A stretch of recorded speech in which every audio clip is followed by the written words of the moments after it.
Thank you. Now, one of our next guests is an internationally renowned motivational speaker who has worked with sports teams, CEOs and individuals around the globe. His philosophy is that by choosing to focus on the positives, we can have a better quality of life, and his teaching is based on many personal challenges that he himself has experienced. He has compiled his philosophy in a new book called The Green Platform, and author Declan Coyle joins us now, along with former Tipperary manager Liam Sheedy, who was mentored by Declan in the years before Tipperary won the 2010 All-Ireland Hurling Final. Gentlemen, you're very welcome this morning. Thank you very much. Declan, I'll come to you first. We hear this a lot, positive thinking, everything will be fine. But your philosophy is born out of some quite traumatic and dramatic life experiences. Could you tell us a little bit about, what led you to this point? Well, I suppose the major change for me, Sinead, was that many years ago, before you were born, in another life, God was young, I was a club and missionary in the Philippines. And the last 90 days I was there, I buried 65 children under 2 years old, all who died from hunger-related diseases. And after 5 years in a slum there, I remember talking to a Jesuit, Dennis Murphy, and he said, after the 5 years you've been here, are you a happier, more joyful person? Are you more angry or more bitter person? And I said, without a doubt, I'm more angry and bitter. Well, he said, if you come back, the last thing that people need is another serious angry worker for justice. Bring us joy or bring us nothing. Now that really struck me, and it brought me back to when I was doing my postgraduate studies in Ottawa, and I met a great man there called Viktor Frankl. He was an Austrian psychiatrist, tortured in Auschwitz during the Second World War, and he told me they broke my body, they did operations on my genitals, and he said they tortured me, but they couldn't touch my spirit. And he said every moment of every minute of every hour of every day, I chose peace, I chose joy, I chose happiness inside. And when I put the two of them together, I used to be against positive thinking because I thought we in Ireland were negative, but at least we're real, where in the States they were positive, but I felt they were artificial. But the reason for that was because of the emotional content. And I remember talking to Robert Holden one time, and he said, you have a human experience, you feel it, you honour it, if it's tragedy you cry the tears, if it's loneliness you turn on the tap. And you cannot pour pink positive paint over human suffering. So the steps emerge slowly then for the process of the Green Platform is that you have a human experience, you acknowledge it, you honour it, you cry the tears, but then we have a white space. And what Viktor Frankl taught me was that in that white space we have the last and the greatest of the human freedoms. And I can choose a red platform.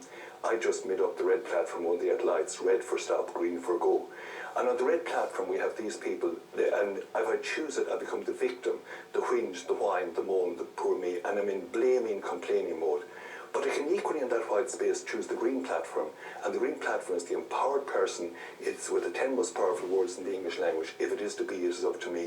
It's where there's joy, where there's happiness, where you create your own inner weather, where you choose to have a good day. So Declan, is this essentially, you look at the glass and are you the kind of person who says it's half full, or are you the kind of person who says it's half empty? Because therein lies, that's your outlook on life.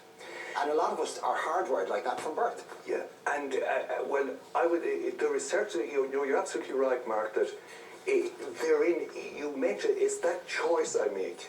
Well, we're both looking at the same thing, and we're seeing it in two completely different ways. One is positive, I'm lucky to have this much. Yeah. One is, oh, look at all I've got. But you can actively choose to change the way you look at it. And that's what Viktor Frankl taught me, that even in the worst circumstances. But you see, it's one thing to know what to do, it's another thing to do what I know. I'll give an example.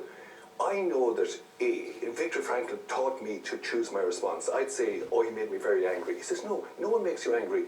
You're freely choosing anger. But it came to me, Mark, one day when Genevieve, our daughter, was about 4, and I was putting eggs in the fridge. And she said, Paddy, I want to help you put the eggs in the fridge. I said, no, Genevieve, they're very delicate. Be careful with them. And you know, with the subconscious, it won't process a negative. If I say to you, don't think of a white rabbit, it's there. Don't think of a polar bear, it's there. So you say to a child, be careful, don't drop that. The kid will drop it. And don't bang that door means bang that door. So I said, okay, Genevieve, but they're very fragile. I'll put them in myself. No, Daddy, I want to help you. I want to help you. No, I said, Genevieve, be careful. I said, don't drop them. So on cue, she dropped 2 of them. Oh, and then poor Genevieve. Poor Jen, mess on the floor. And I was about to download all this parental muck. Like, I specifically, you don't listen to me. Since we dropped since we dropped eggs on the cave floors down between Lough Crew and Lough Sheelan 5,000 years ago when we were cavemen and women. But then at the last second, I saw the white space and I saw the green platform and I knew that I had a choice. And I just got into it and I said, Genevieve, isn't that a very interesting design on the floor? Do you think she would take a photograph of that and show it to Mammy? Now she was stunned, and Mark, she just looked up at me and she caught my leg and she says, Daddy, I love you. But that was the first time in my life, and that's only 16 years ago, I was conscious of choosing my response.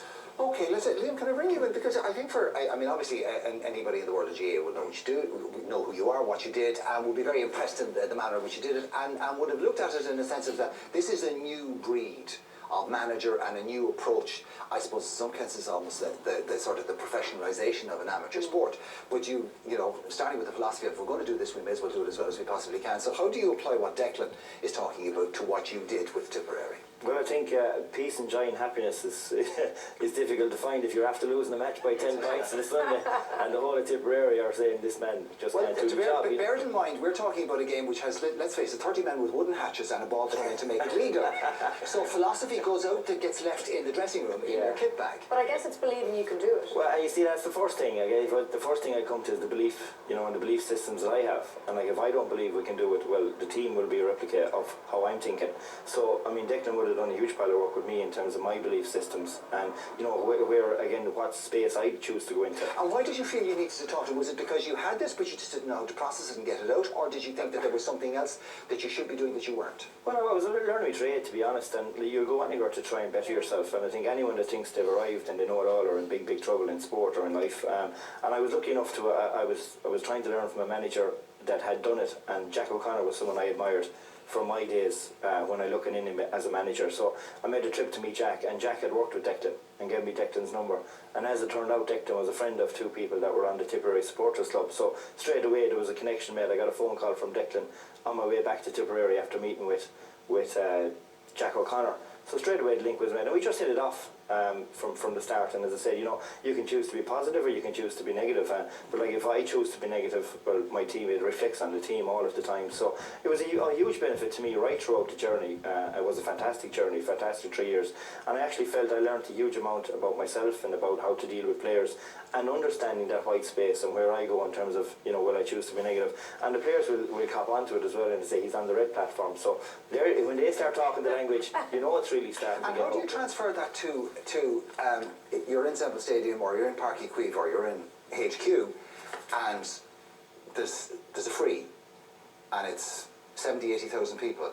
I do this, Tipperary wins in All Ireland. I miss this, I may as well pack it up and leave. How do you... Well, I think you see... How do they buy into it to the extent and that's the thing, you see, you can't just do it on the day. This is something that's building up. I mean, we would have had our first introduction with Declan in group sessions in the first year in 2008, and you just work it through, and because you can't just arrive there on Croke Park and expect everything to be okay. It's about having all those boxes ticked, and like, to see players just being in the space where, like, with 1.5 million viewers, and they just want to walk out onto Croke Park, and this is where they've wanted to be all their lives, and that they're in that space where they have that joy, that peace, that happiness, and they just want to perform. So is it, listen lads, you can go out there and you can be terrified, or you can go out there and go, I've been dreaming of this since I was old enough to pick up a Slither and a Hurley, and correct.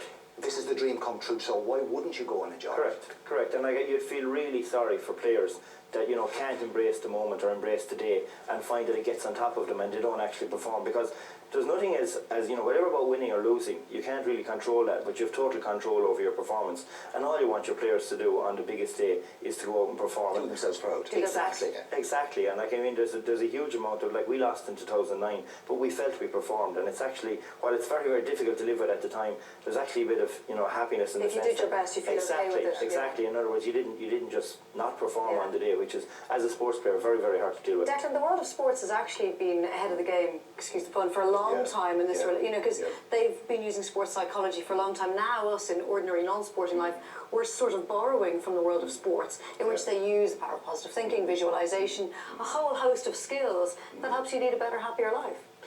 Yeah, it's, and I must say that part of the studies I did was to learn peak performance.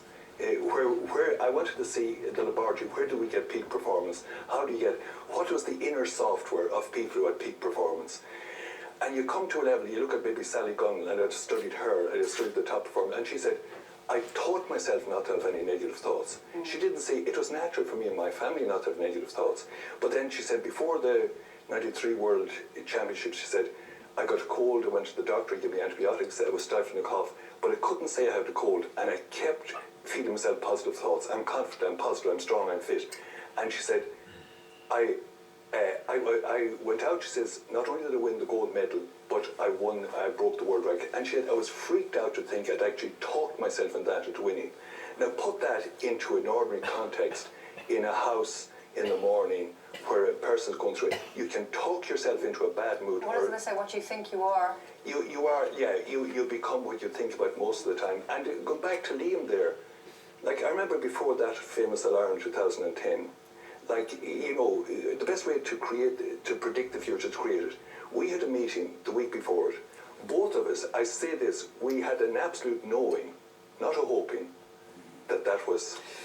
Well, Declan, your believe book. you can do what you want. That's for That's sure. it. Anyway, The Green Platform, simply life-changing, available now. I thought you were standing for a party when I saw it.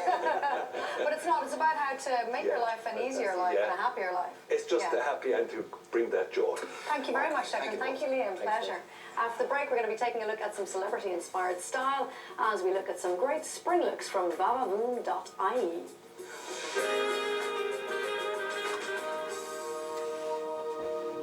Wow, look at that. Doesn't Flash clean up well?